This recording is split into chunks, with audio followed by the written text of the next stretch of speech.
Right. So we've done a lot of idea kind of workshop planning, stuff like that. Sorry, trash truck.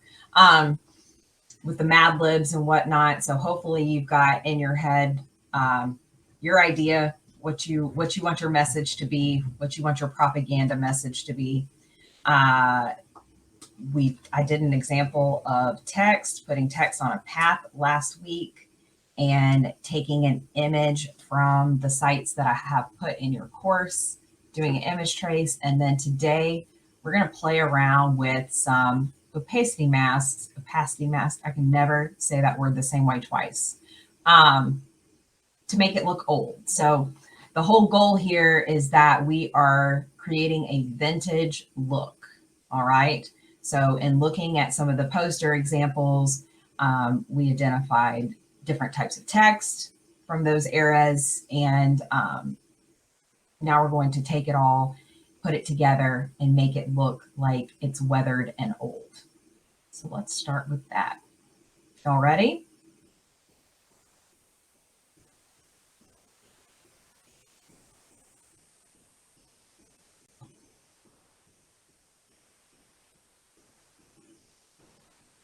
Yeah? Thank you. All right. Okay, so last week we met Daisy. Daisy, our baby dino. And isn't she just the sweetest thing? Don't you want to just cuddle up in bed with Daisy? Just snuggle? So sweet. So sweet. Love her, right? Okay. Um, so I showed you all how to put the text on a path. My text is still live. As you can see, I can still go in here and change it if I wanted to. I'm pretty confident that my text is going to stay here. So, or stay the way that it is. So I am going to do my text outlines today. But first, I'm going to start with putting a background color so I can kind of see how my poster is lining up. I can already somewhat see that my text needs to come down. So, but when you put a color in the background, it becomes a lot more evident. Little touch ups you need to do. So, open up my layers panel. And I'm going to create a layer behind Baby Dino to put my background on. So, and I'm going to call it background color, because I'll probably have several background layers. All right. So background color, going to use my rectangle tool here, and I'm going to, and I have my guides on, but I'm going to draw from my bleed lines to bleed line. That way I can make sure that when I send this to print, that I don't have that white box around my poster. So here we go, bleed line to bleed line. And pull it over just a little bit here. And I'm going to change the color to this teal. So I brought my colors in here as well today. All right. So that gives me a little bit of a better idea about what it looks like, what it would look like if it prints. And like I said, I am definitely very, very close to the top here. So I want to bring this stuff down. So what I'm going to do now is lock this background layer so I can select everything and move it down. I'm using my keyboard keys to move right now. They're slower, and there's a little bit more precision with them. All right. Here we go. I think we're all good now. What do you think? Look pretty good? All right. Y'all ready for some opacity masks? First thing is, let me get your course up to show you where to find this stuff. So if you go under content,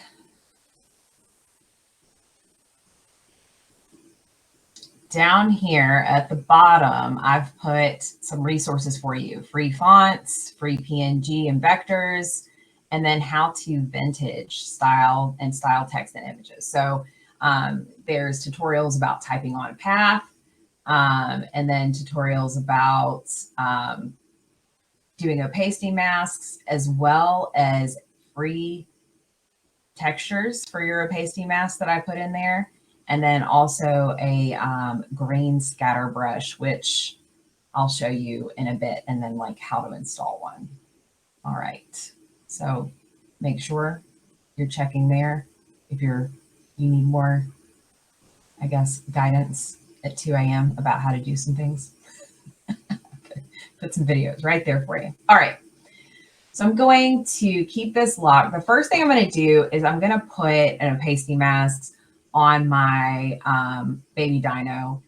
And the reason why I'm going to do these parts separate is I want, when I put my opacity mask, I want you to see this green teal background layer on my dinosaur, right? I don't want to do the opacity mask over everything so that you see white through everything. And that's just a personal choice. And for me, I think it makes it a little bit easier because I can kind of control how much or how elaborate my opacity mask is on each object. So I like to do it this way. But you could essentially select everything, group it, and then do one opacity mask if you would like. I'm a control freak, so I do mine this way. All right, so what I do is target my layer here so that I've selected everything with Baby Dino. And then from your course, there's that vintage texture file, and you open it up, and I've already kind of converted it to, because when I got it, they were all white on a black background, which, you know, I'm not going to explain everything about opacity mask to you again, but it doesn't work that way. If you want cuts, the mask has to be black, so I don't really know why they're provided that way. Okay, so anyhow, out of these textures, I'm going to use the one that's the least amount of cuts. So I'm just going to select it and then go to copy. And then inside of here, I'm going to open my transparency window. And you see I have my two thumbnails. If you don't have your thumbnails, then you need to go to your panel options menu and click show thumbnails. Oh, I lost it. I lost my baby dino. I gotta select the whole thing though, because the layer is not grouped. So target, that way it's everything. Okay, back to transparency. That's not it. I can't ever remember which one it is. There it is. Okay. So what I'm going to do with this window is I'm going to click inside this second thumbnail, which is where the masks live. So when I click inside, you can see Baby Dino has gone away, but she's still right here. And if I release this clip right here, then I can see her again.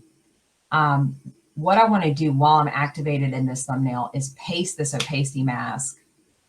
And since I only have Baby Dino selected, it's only going to affect Baby Dino. It's not going to affect anything else here. So with this selected, I'll go up to edit and paste.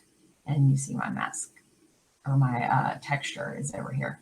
So when I start moving it around, click off, you can see it's cut through Baby Dino, but it hasn't affected anything else. All right, because I just want this little bit of wear on the Baby Dino. I used one on this first example that was a lot more destructive, and I'm not crazy about it, so I wanted to use one that was a little bit lighter.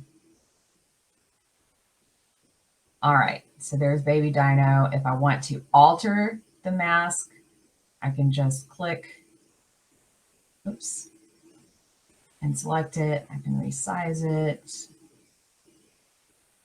so that it's a little bit busier.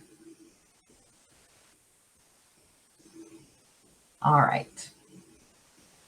And then I'll click back into this thumbnail, and now I'm back into my regular drawing. So she has been masked. Do y'all see that? Don't worry, there's another mask coming. All right, so I do need some feedback here. Give me a green check. Are you with me?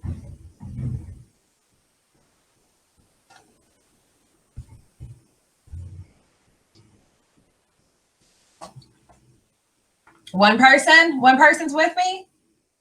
No one else? Wake up, folks. Remember, the recordings aren't guaranteed right now. I know, it's very unfortunate. All right, thank you, thank you. Okay.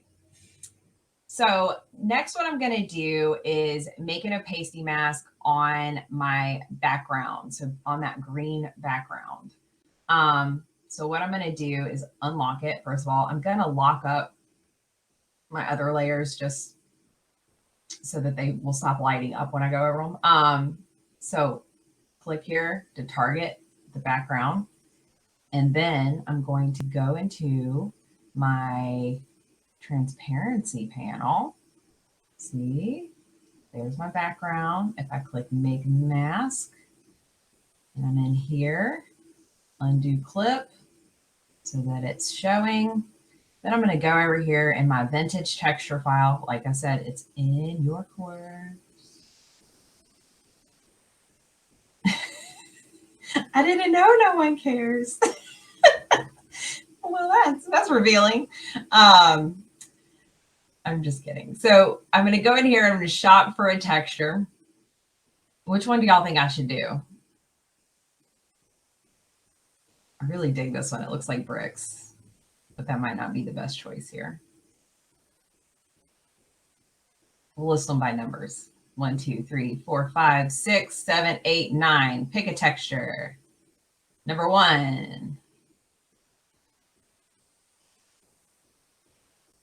That one? Okay. The middle. All right. Let's go for this one on the background. And I can do one of the, let's see, the middle left. Wait, man. Edit. Copy. And go in here. I'm in this thumbnail and I'll do edit, paste. And when I move it over, it's only, remember, it's only affecting that teal background layer. It's not affecting the dinosaur, it's not affecting the text, just the background, that background layer. Oops, it's going super slow for me right now, y'all.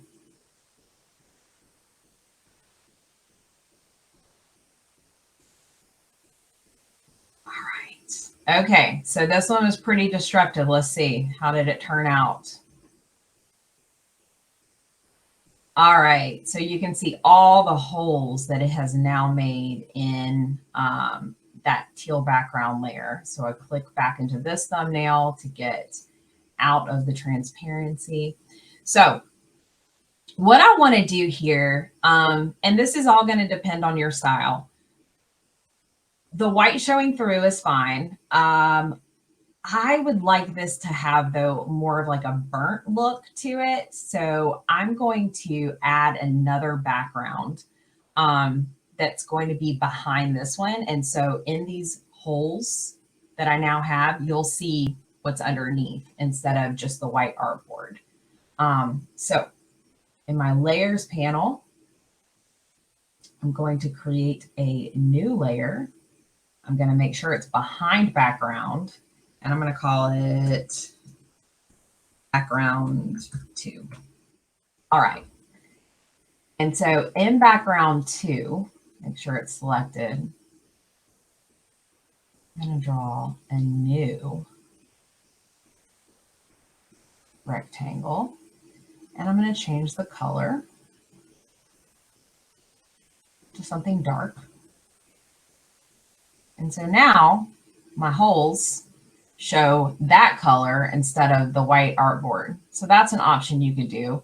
I mean, you can make it any color. You could make it, you know, red if you want. That would be terrible. Don't do that. Ooh, even that gray looks pretty good. Let's do it a little bit darker. All right, so there you go. I've now given my dinosaur a little bit of age and my background a lot of age. So next I'm going to do some stuff with my text. Does anybody want me to go over the pasty mask again?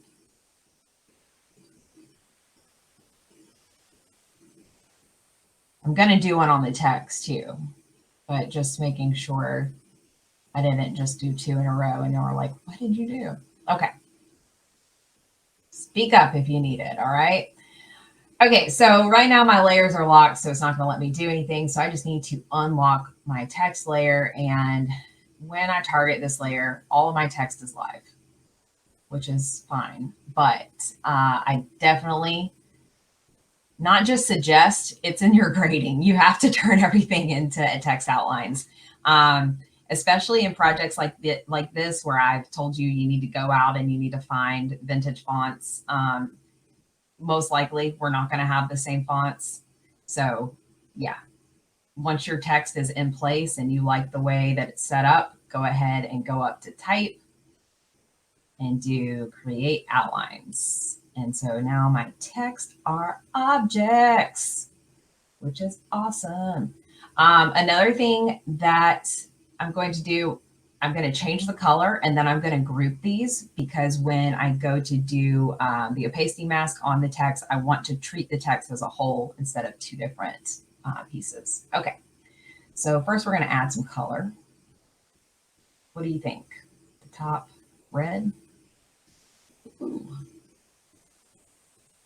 Let's do a little stroke. Make it stand out a bit. Ooh, that's a good idea.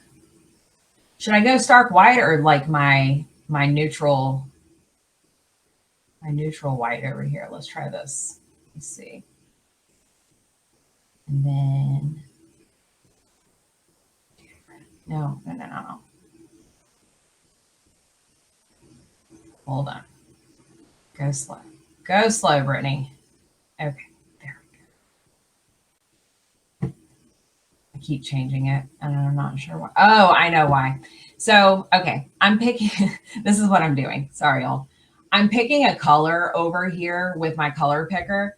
But sometimes you have to remember that your color picker doesn't just copy the color, it also copies the way the attributes are set. So for instance, because this is red fill, no stroke, when I try to copy the color, I'm getting red fill, no stroke. So what I need to do, probably the easiest thing to do here, is also let this layer be on. That could also be an issue. All right, unlock the layer. I'm gonna pick this guy. No, I'm not, because it's grouped. Never mind. That was a dumb way to go about that. I'm gonna choose this, and then I'm gonna copy that. All right, and then I'm going to do it this way. Okay.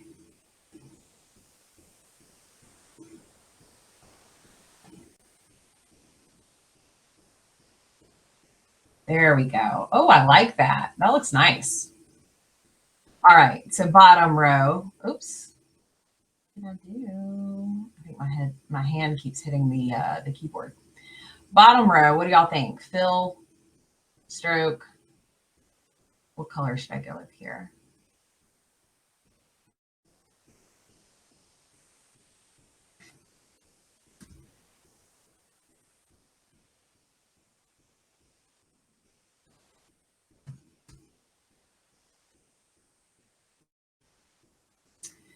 maybe gray. Let's see.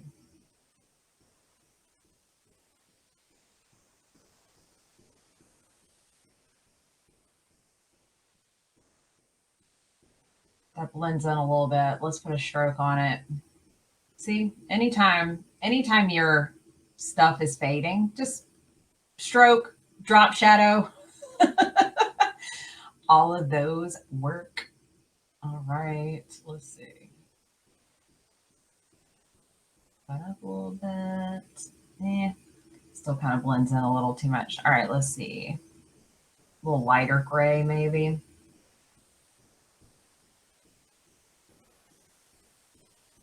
We're getting into red.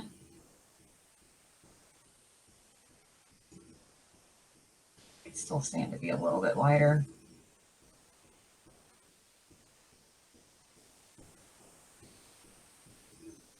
Oh, make the stroke white. I'll try that.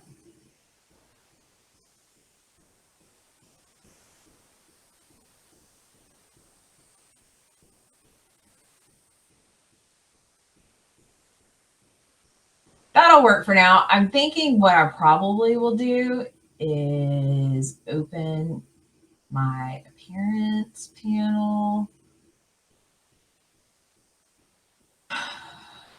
And let's see.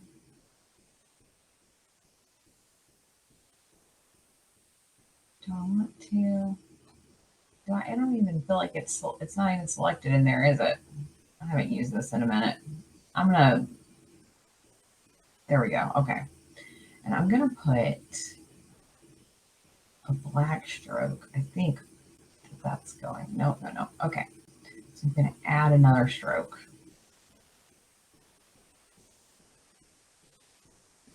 And then this one's gonna be like off-white.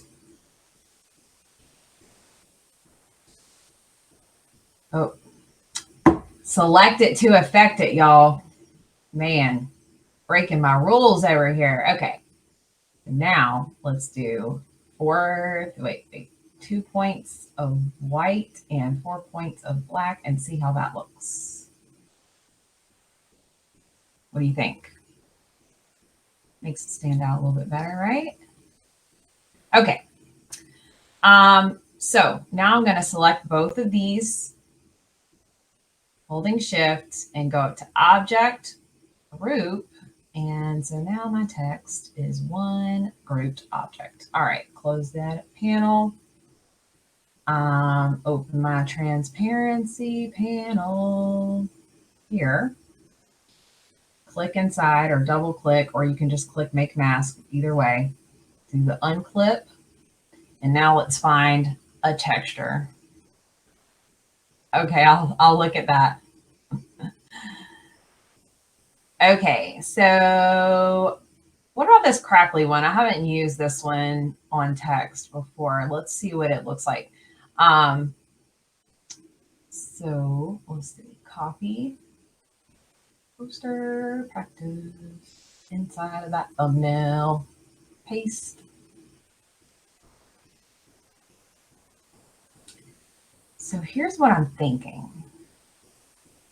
I'm going to do like crackly stroke here. Or I'm sorry, not crackly stroke. Crackly mask up here. See what it looks like. All right. Okay. So now I'm going to do another crackly mask. Look at this. I can do 2. Okay. Sorry, my stuff's going really slow right now, y'all. So you can see in my little thumbnail here, I have 2 masks. One of them doesn't want to move. Okay, and then I'm going to go back into vintage textures and I'm going to get a 3rd mask. Which one? Go with this one.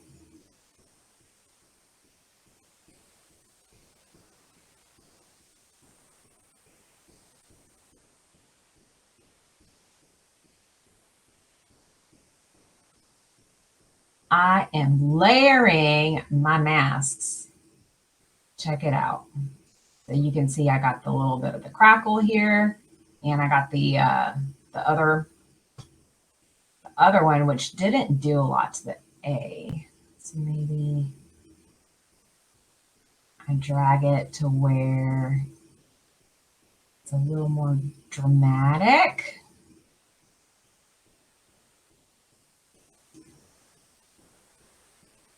That'll do. That'll do. Okay. So now I'm just going to click back into my thumbnail. And there you go. I have an old looking poster.